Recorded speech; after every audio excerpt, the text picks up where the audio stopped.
Do you notice anything different about me today? Not including my hair color because that was an accident, something else. You guys, I got my first ever spray tan. Can you believe it? 27 years of age and I just got my very first spray tan. So today I wanted to do something like bronzy and like beach goddess, disheveled, effortless, hair flowing in the wind. That's what I'm going for today. I really hope you guys enjoy the tutorial. Let go. Oh my God. I've not been this tan since I was a child. And the color is so realistic. This formula, by the way, is the Miss Lova Tan. They do like tanning mousses and gradual tanners and stuff like that. And the color is perfect. It doesn't lean green, it doesn't lean orange. This is legitimately the color that I am when I tan. I know everyone's like, welcome to the 21st century, Karima, but I'm just blown away. Who would sunbake when faux tans are this good? Mind blown.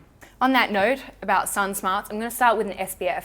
This is the Dermalogica Dynamic Skin Recovery SPF 50. So this is a broad spectrum SPF 50 sunscreen. So it's got really high protection, but it's also cosmetically elegant. So it's not super thick, it doesn't have that kind of strange white cast, and it sits beautifully under makeup. I would call this moderately emollient, right? So you can easily skip your moisturizer and head straight for your SPF if you want to simplify your routine. I think we probably don't talk about it enough on YouTube, but SPF is so key. It is the best anti-aging product on the market. And the Dynamic Skin Recovery it's part of their Age Smart line. So it's also got peptides, you get that double dose of anti-aging activity, and it's a little bit dewy, which I always love. Okay, onto foundation. I don't think that I'm quite Luminous Silk in 6. So I might just add one tiny drop of the Maestro Glow in white. I don't want to wear too much face makeup today because it is so hot in Sydney right now. It's like 40 Celsius, which is what in Fahrenheit? It's like above body temperature, like maybe 100 Fahrenheit. Oh, and it's so humid. So I don't want to feel all that product on my face. I'm going to keep it relatively light. Bounce that in with my beauty blender. Maybe get a mirror, that would be smart. I think when it comes to creating a really natural base, I would prefer to go for a more medium full coverage foundation and just really sheer it out and work it into the skin, into a very, very thin layer, as opposed to using something like a tinted moisturizer, which absolutely has its place, tinted moisturizers, but I would prefer to use less of a fuller coverage foundation than a lot of a tinted moisturizer, if you know what I mean. So you can still see the rosiness on the apple of my cheek, which is the bane of my existence, but what are you going to do? And also some of these little blemishes that I've got on my chin, but you know what? I'm actually okay with it. You could go ahead and spot conceal those, but I think I'm just going to leave it. For the under eyes, I'm going to use the Charlotte Tilbury Retoucher. This is still one of my favorite under eye concealers for sort of more casual looks, everyday, lightweight kind of concealer. I just sort of take it in these kind of hollow areas, so I don't bring it all the way up to the lash line. And then when I blend it in with my beauty blender, I kind of drag the product up to the lash line. I used to apply concealer directly to the lash line and I found that it was just an overload of product there. So now I actually start a bit lower and then drag the excess upwards. And I find in general that my concealer wears better and it doesn't crease as much that way.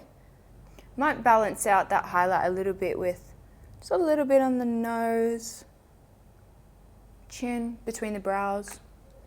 Just provide, I think, a little bit of sense of balance. Sometimes if you go lighter under the eyes and nowhere else, it kind of looks a little bit strange and stark. I really want this look to be like glowy and like juicy and dewy and that kind of thing. And at the risk of sounding like an absolute broken record, Charlotte Tilbury Beauty Light Wand, it manages to be both glossy and intense, because sometimes I find with highlighters that are kind of described as glossy, they're super subtle, which is not really my style. I want like a glossy effect, but I also want a really impactful shine, and that's tricky to find. The Charlotte Tilbury is exactly that. If you're concerned about looking greasy or sweaty perhaps, don't pop it on the chin or kind of the nose area. But I'm dry as a bone, so I will take sweaty, I will take greasy, give it to me. I've already got foundation and concealer all over this white top, and this is why I don't wear white. While I'm actually at it with the Charlotte Tilbury, I might use the Hollywood contour wand. I want to do a bit of a bronzer, right? Somewhere between a bronzing and a contour placement. Just sculpting the face a little. These off the shoulder tops, so pretty, so impractical. Oh my God, I feel like I can't live my life in this top. I can't move the way I want to move. So now that I've given my under eye concealer a good few minutes to crease, I'm going to go in with a Q-tip and I'm just going to remove some product where I can see that concealer wants to crease. IME, in my experience, this is one of the best ways to prevent concealer creasing. Just remove some product. And now you can just set it with powder. So for powder, I'm going to revisit the RCMA no color powder. Wasn't a huge fan of this when I tried it, but everyone keeps talking about it. I feel like I'm missing out, so I'm going to give it another go. Just a little bit around here and under the eyes. I'm looking closely and it looks quite nice. For eyes, I'm actually going to use one of the Tom Ford cream colour for eyes. This came in a duo a little while back, but I do know for a fact that they sell the cream colour for eyes in their permanent collection. Hallelujah! For years I've been raving about this formula, and they were just kind of releasing it here and there for limited edition collections, and now it's in the permanent line. Maybe they heard my prayers, or maybe they got sick of me sending them little voodoo dolls. I'm going to take the cream colour for eyes and just really slap and dash apply it to the lid. This is going to be smudgy and messy. That's the beauty of it. So I've just smooshed that all over the lid and now buffing that out. With cream shadows, they can travel quite a bit. So if you find that your eyeshadow is just getting bigger and bigger and bigger, take a paper towel or something and wipe off that brush, get off all that excess product, and then go back. So that you're not just redepositing product all the way up into your temples, you know. The other thing I like to do if my eyeshadow has taken over, got a little bit out of control, is I'll just take my beauty blender and bounce around the edges, and that just kind of reins it in a little. Also going to take that under the eyes. Again, quite heavy and messy and smudgy. I do think that there is something really special about this eyeshadow formula though. It's not shimmery. It's got that kind of wet, glossy look. It's kind of lived in, it's not too perfect. Oh, I love it. I think I just want a little bit more depth at the lash line. So I'm going to take this Models Prefer eyeliner. Such an amazing formula. It really reminds me of the MAC Pearl Glide, except so much cheaper. I'm going to scribble that on the outer corner of the upper and lower lash line and just smudge it out. Just get that little bit more depth at the outer corner.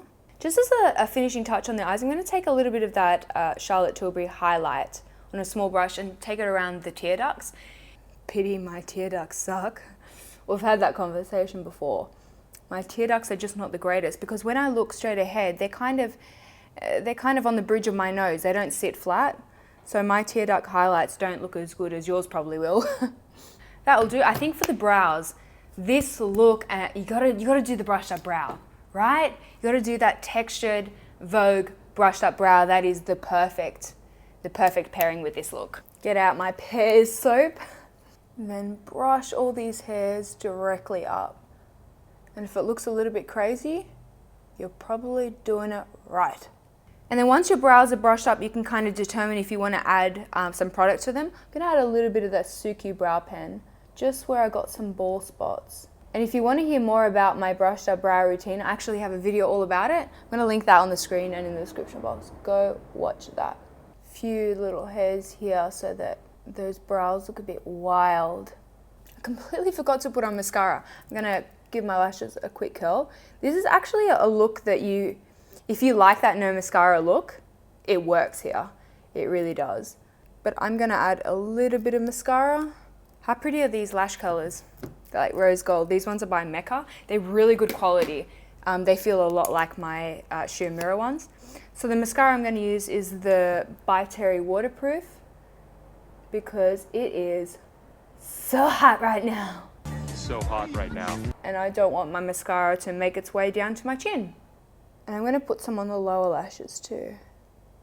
Kind of want a little bit of a nothing lip. Like I want the lip to be there, but I don't want it to be there, if you know what I mean. So I'm gonna try this Bare Minerals gloss.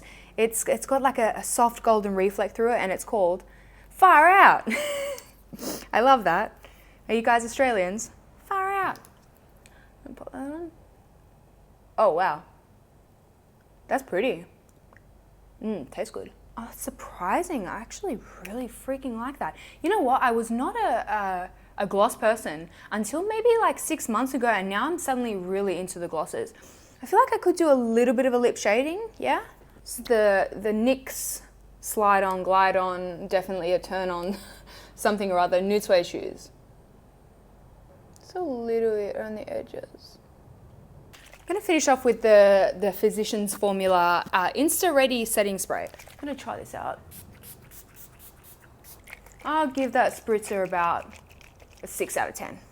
That is the final look. I just put my hair in like big curls that mostly fell out because that's my hair. And also this hair color wasn't exactly intentional. I was having this problem where my ends were starting to look a little bit green. So instead of going to a hairdresser like a normal person, I decided to put red in my hair. And I put red and purple. So I've kind of got this cranberry thing going on, but I like it. I'm equal opportunity when it comes to hair color. I want to try them all. Anyway, I really hope that you guys enjoyed this tutorial. If you have any requests, I am always open to requests. Leave them in the comment section. If you are not following me on Instagram, why don't you not follow me on Instagram? We have a lot of fun there. It's at Karima McKimmie. I hope you're having a wonderful day. I probably won't speak to you before Christmas, so Merry Christmas, and I will speak to you all very soon. Bye.